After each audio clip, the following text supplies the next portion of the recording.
This is set up. I found this statement buried in old files, though it seems fresh somehow, even though it doesn't have a date on it, of course. The paper looks aged and very wrinkled, but the ink still sticks to my skin. That's how I picked this one. All it took was seeing the name Echidna, and I was already convincing the police to let me keep this. Don't know how the ink hasn't dried yet, but I feel like that is an important mystery. What is important is knowing what I'm up against. So, without further ado,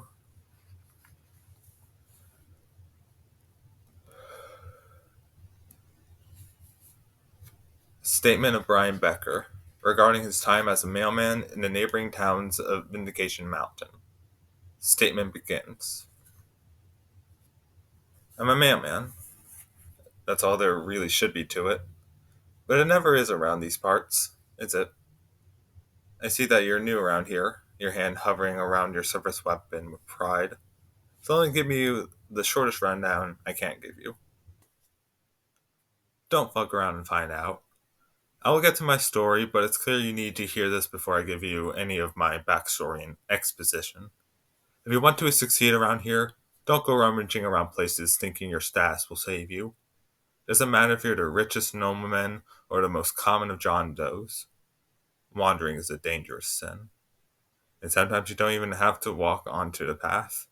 Just the wrong place or the wrong door. Anyways, that's enough about you. I'll get back on topic now. I can't exactly place why I wanted to be a mailman. Maybe I just thought it would get me outside more, or meet interesting people. Though the last one has been proven numerous times. Either way, I got the job when I turned 17.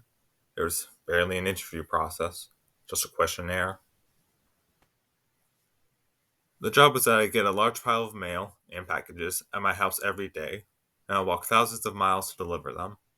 It may seem like a lot when you don't have a car, but I've always been a fast walker, so I could go from town to town in the amount of time it takes to go through a school day.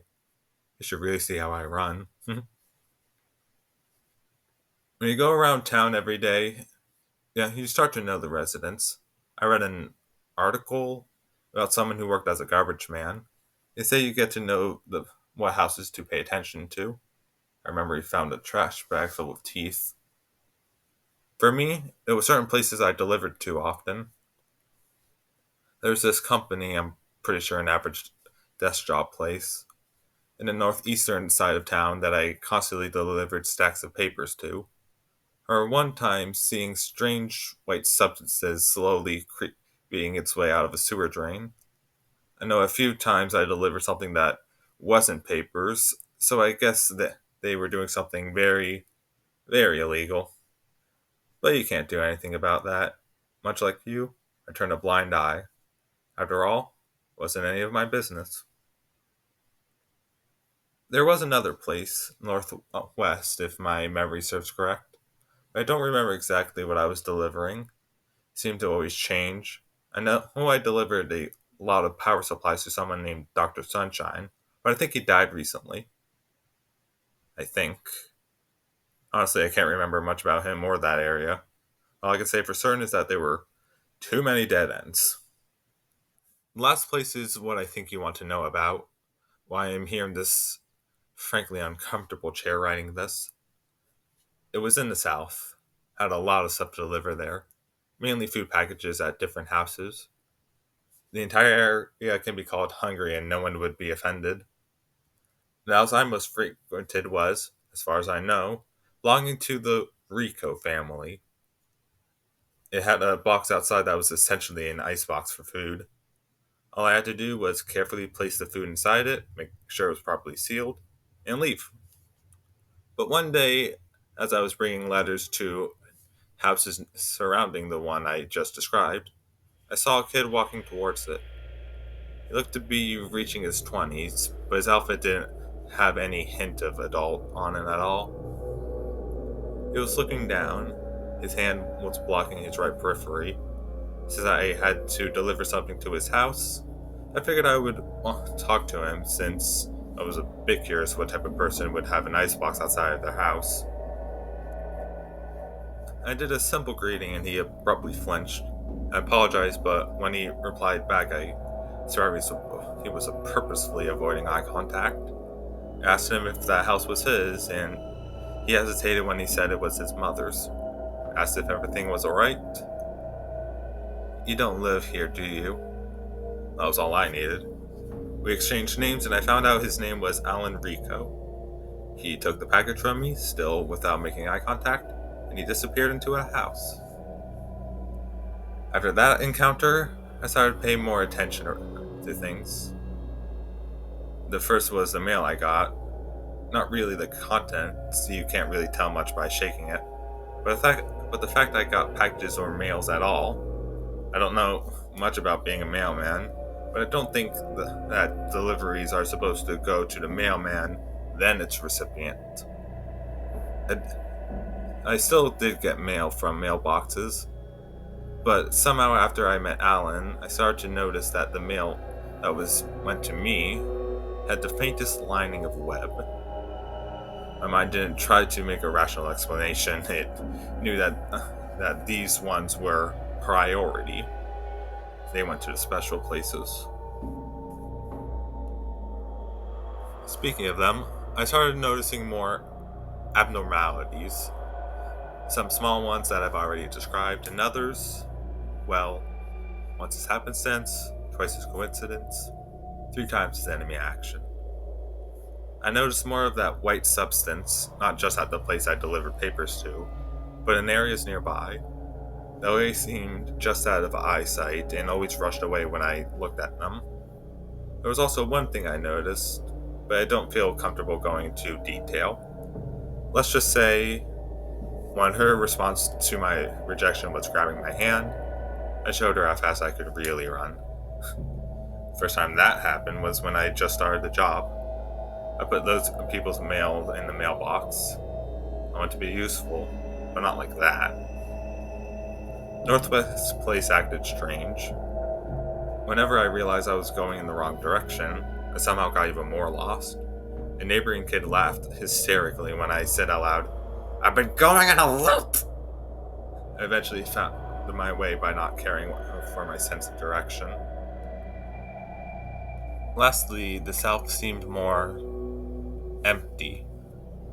I usually go to the front steps of a house rather than putting the mail in the box, but now there's usually no one there. Until one night, I saw someone burning papers from a bulletin board. When I rushed to stop them, it's hard to describe in words exactly what happened. I just blinked and they disappeared. I know that isn't exactly helpful, but that's all I can recall. I was running at them, I blinked, and they were gone. I managed to put out the flames on the last paper they were burning and saw it was a missing persons poster. That's when it clicked. I instantly knew that something was wrong with this entire place.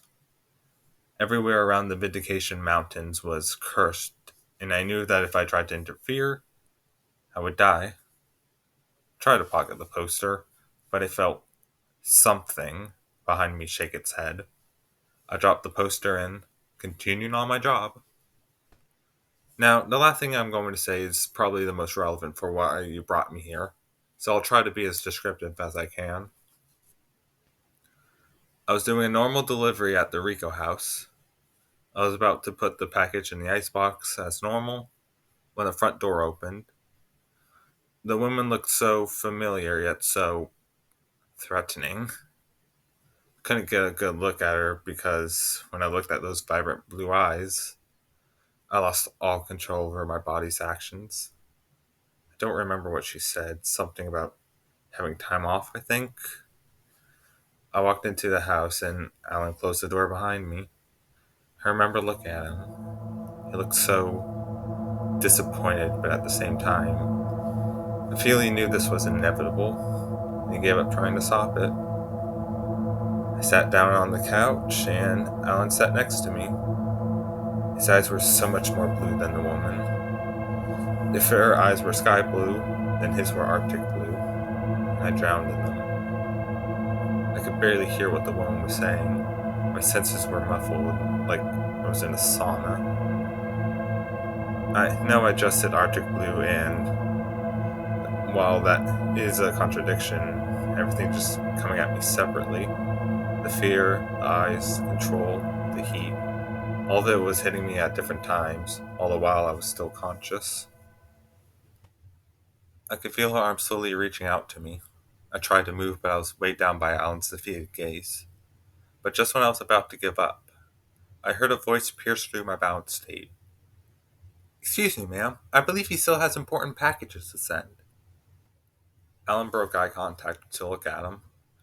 Meanwhile, I was still in shock that I had to look at him through the reflection of a TV. He looked to be in 1920s style clothing that was both casual and fancy. He reached out his hand very confidently, and even through the reflection was distorted a bit, I could clearly see web designs all over his outfit. I heard the woman say, "Fine, but you're only increasing your debt to Echidna," before handing him something. I don't know what they exchanged, but I immediately felt my soul being freed from her control. I wanted to run right out of the house, but I didn't. I thought at the time it would put me in more trouble than I already was, and walked calmly out of the house, and I looked back to see Alan smiling. Not in defeat this time, but in triumph. The guy that saved me ended up driving me to my remaining destinations. I tried to speak to him in between trips, but I didn't. You can infer why.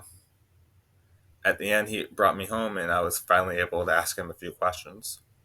I learned his name was Sipter. That's all I'm going to say about our conversation. It wouldn't be very useful to you. I know what you're probably thinking. This guy's just rambling on about being kidnapped, and there's little validity and useful information for why he's here. And you'd be right. That is my history with that house. I still go there to make deliveries, and that's why I'm here. I went over there as you were searching the place, and since I could possibly have information, you arrested me. Well, the only useful information I could give to you is this. Don't look the Ricos in the eye. You should pay more attention to their mouth. Other than that, I'm your normal mailman. I might not be what the world thinks as normal, but normal depends on culture. So, can I leave now?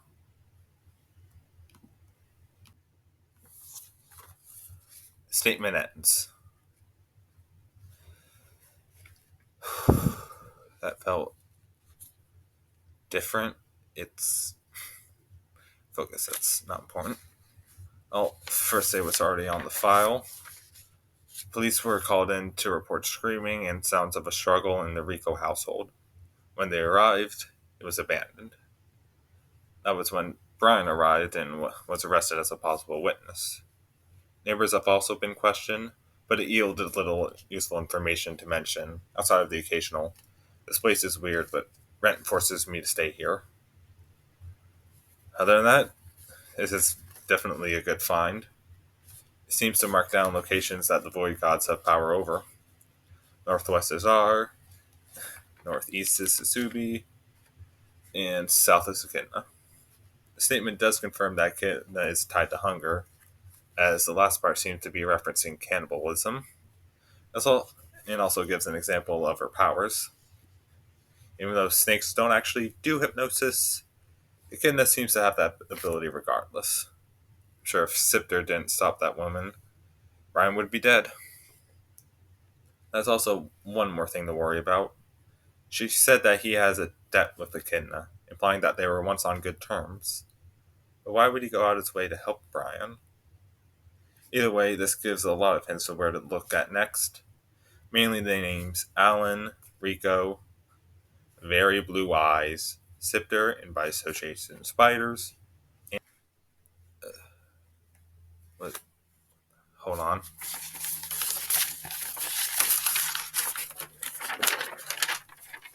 Dr. Sunshine. Why's that name sound familiar? I'll be sure to tell my colleagues to keep an eye out for them. I really don't want to go through mountains of old police files by myself. For now, I need to take a breather. Reading this was a new experience, to say the least. Not to say it felt anything bad, it's just felt like the knowledge of the statement went through me, and well, it was exhausting. Quite exhausting. I think I'll go lie down now. Recording ends.